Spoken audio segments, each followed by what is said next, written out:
Estimadas y estimados compañeros, en esta siguiente grabación vamos a hablar un poco acerca de los tipos de células y generalidades de las células. Primero hablemos y discutamos el concepto de célula. ¿Qué es una célula? Vamos a definirlo como la unidad anatómica, fisiológica y reproductiva de todo ser viviente. La célula salvaguarda las propiedades de la vida y realiza procesos de metabolismo que permiten precisamente que un organismo, sea unicelular o pluricelular, se mantenga vivo. Vamos a clasificar las células en dos tipos. Vamos a referirnos a las células procariotas como las células más simples, sencillas y con menor tamaño en comparación con el tipo de células eucariotas, que las vamos a definir como las células más complejas, mayormente elaboradas y que tienen funciones muy diversas. Si comparamos el tamaño de una célula procariota real con el tamaño de una célula eucariota, tendríamos que comparar la imagen que está en la parte superior de la derecha. Sería el tamaño real de una célula procariota si la comparamos con el tamaño a escala de la célula eucariota que está en la imagen. Vamos a referirnos a algunas estructuras que comparten tanto las células eucariotas como las procariotas. Todas las células, independientemente del tipo que sea, ya sea eucariota o procariota, van a tener membrana celular o plasmática, citoplasma y ADN.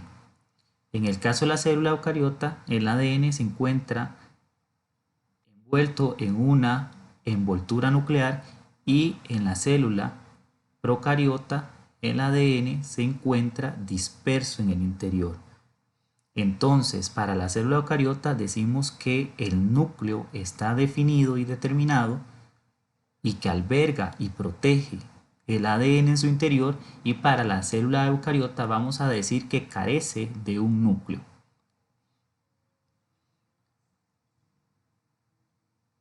Vamos a referirnos a esas estructuras una por una. Vamos a empezar hablando de la membrana plasmática, que la vamos a definir como una estructura semipermeable que rodea todas las células. Esta estructura semipermeable está constituida de lípidos en su estructura que permiten un paso regulado de las sustancias del interior al exterior y viceversa. Ese paso de sustancias a través de la membrana plasmática se da gracias a la presencia de ciertas proteínas que funcionan como válvulas que permiten el acceso a algunas sustancias como agua y sales.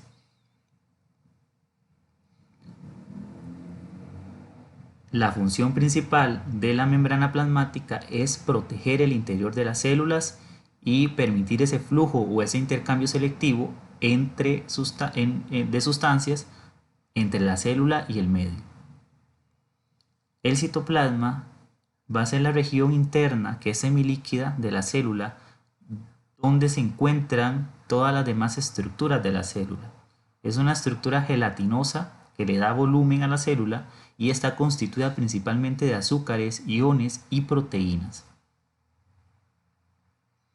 El núcleo, que va a ser la estructura más importante debido a que está en el interior de la célula y es fuertemente custodiado por el resto de estructuras celulares, vamos a establecer que la función principal del núcleo es salvaguardar el ADN de la célula.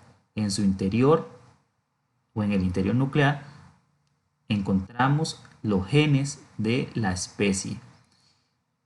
Este núcleo va a estar cubierto por una doble membrana que regula el paso entre el nucleoplasma y el citoplasma. O sea, existe una membrana nuclear que permite también el paso selectivo entre lo que sale y entra de dicho núcleo. Es como una membrana plasmática, pero en términos del núcleo.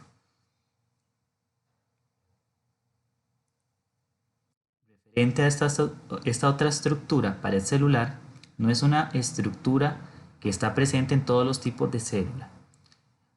Va a ser una capa rígida que envuelve a la célula, resistente, que se localiza en el exterior de la membrana en células de plantas, algas y algunos hongos. Sobre todo también está presente en una gran mayoría de bacterias, pero no en todas. Entonces, la pared celular va a ser una cobertura que está después de la membrana plasmática.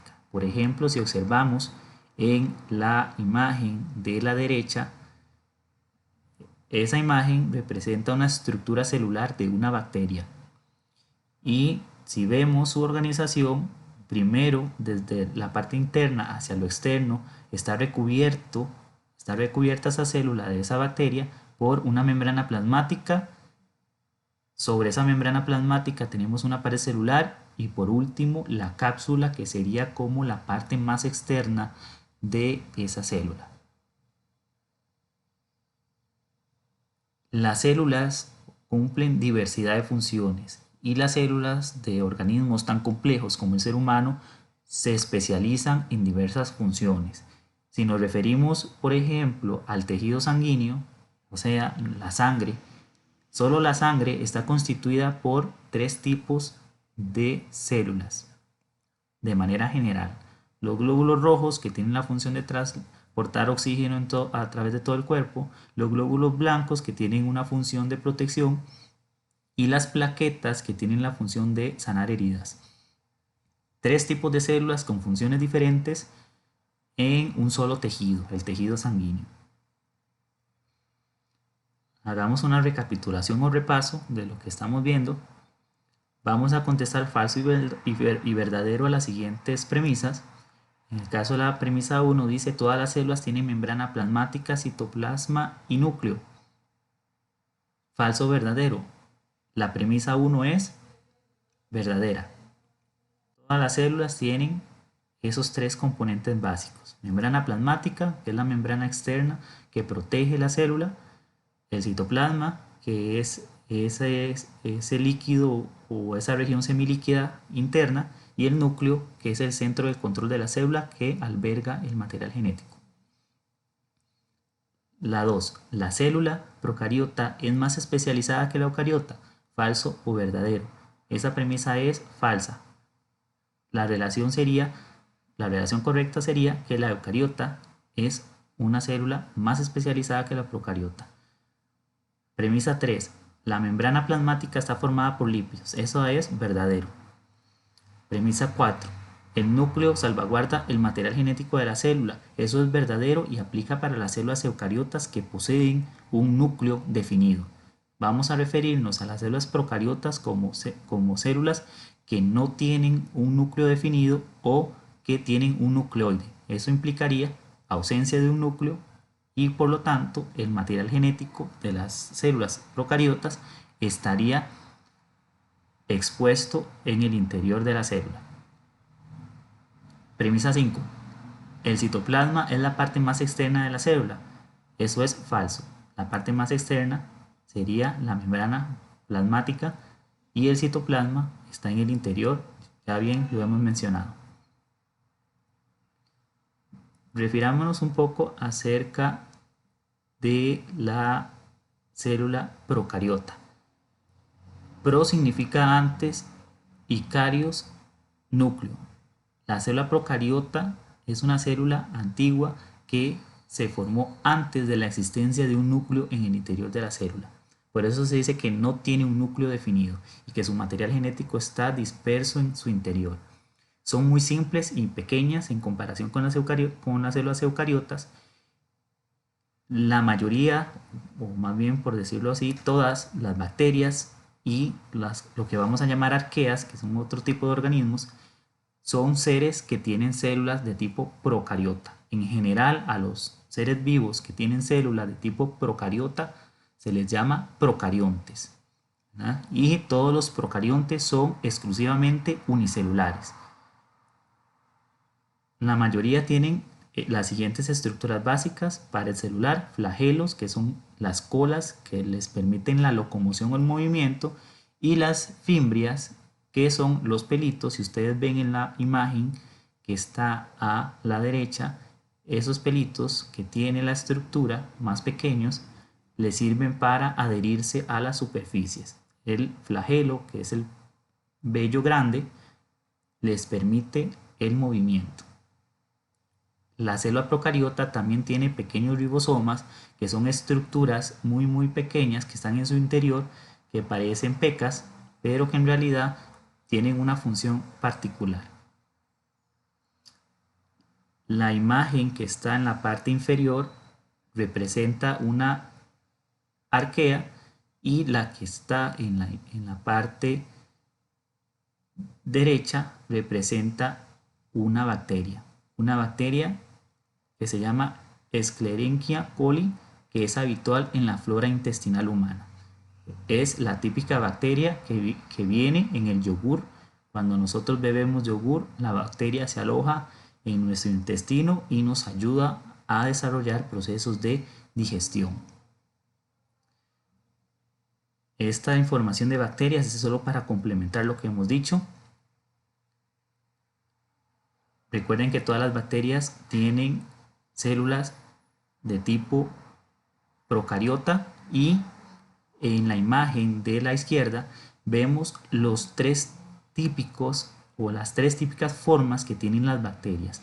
Entonces, cualquier imagen o fotografía donde aparezca una célula que tenga forma circular, la vamos a llamar cocos.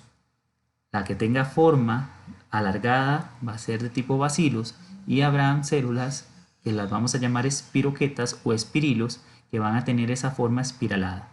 Entonces, a través de las formas de las bacterias podemos concluir en una posible fotografía que la imagen que se nos está presentando es una bacteria y por lo tanto tiene células de tipo procariota.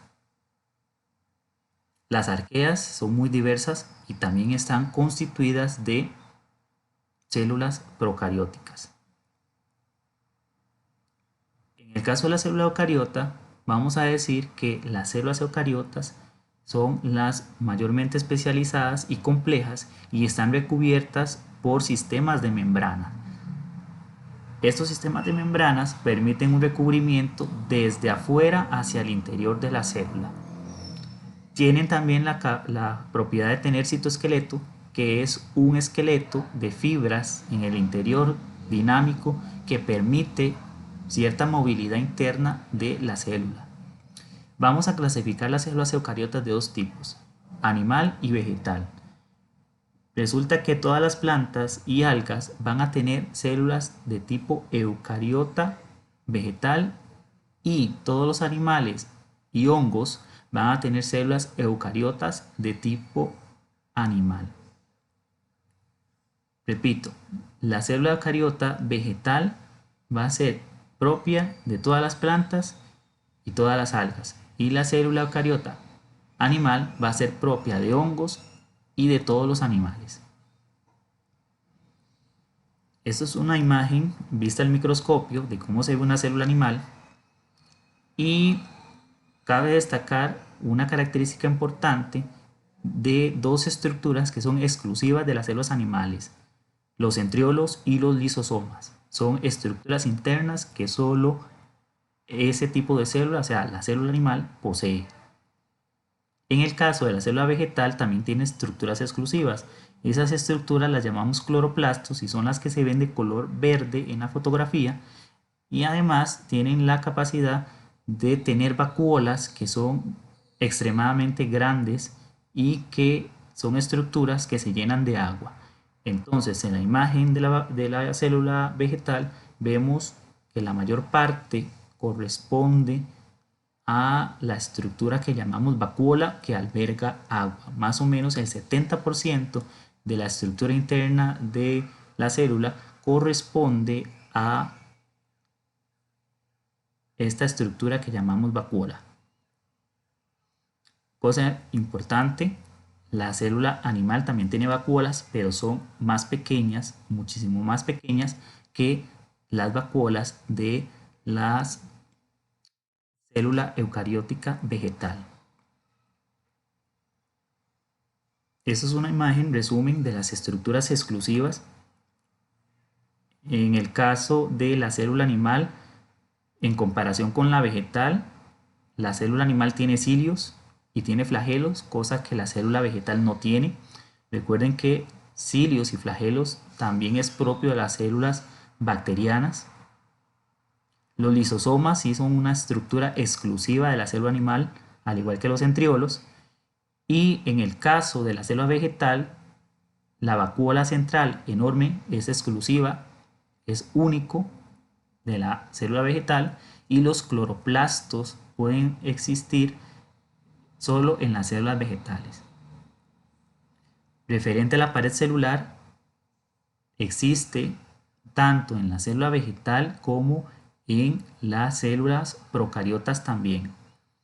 Incluso algunos hongos tienen pared celular, y recordemos que los hongos son o poseen tipo de célula animal. Eso, compañeros y compañeras, a grosso modo, las características y tipos de células. Gracias. Antes de terminar, vamos a referirme a esta última diapositiva que se refiere a la diversidad de las funciones de las células. Entonces, las células intervienen en el crecimiento del individuo desde el momento en que sucede la fecundación y entra ese cigoto en procesos de división celular. Estamos refiriéndonos a procesos donde están implicadas células. Las células se multiplican y eso es lo que evidenciamos como crecimiento. La reproducción, desde el momento en que nosotros nos formamos como individuos con la capacidad de reproducirnos, esas células gaméticas, ¿verdad? En el caso de los hombres que producimos espermatozoides y las mujeres que producen óvulos, esas estructuras, a las que llamamos espermatozoides y óvulos, son estructuras celulares. O sea, son una célula que se fusiona con otra para producir vida. La respiración, que es un proceso propio de las células, que sucede en el interior de las células. Reparación de tejidos, como hablábamos de las plaquetas, que son células que están en el torrente sanguíneo, que permiten la sanación de heridas. Y la secreción de sustancias, por ejemplo, representada en la imagen que está al lado derecho, donde aparece una madre amamantando a su hijo. La secreción de esa leche se da gracias a que las proteínas de la leche se producen en el interior de las células. Hasta aquí las diapositivas, les agradezco su atención.